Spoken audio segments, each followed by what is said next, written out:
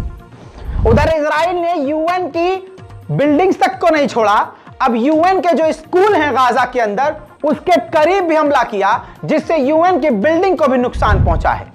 Israel के opposition के leader ने कहा है कि गाजा को पूरी तरह से कब्जा करके, मतलब जीत करके, पुरानी सरकार जो थी, फिलहाल तो हमास की थी, उस यानी फिलिस्तीन अथॉरिटी फतेह ग्रुप को दे देनी चाहिए वो पूरी गाजा की जगह। उधर चाइना ने अमेरिका को जलील करते हुए कहा है कि काफी हैरत हुई, हमें काफी बुरा लगा और झटका लगा यह देखकर कि ह्यूमैनिटेरियन एड तक जाने नहीं देना चाहता अमेरिका गाजा में। यह काफी शॉकिंग है।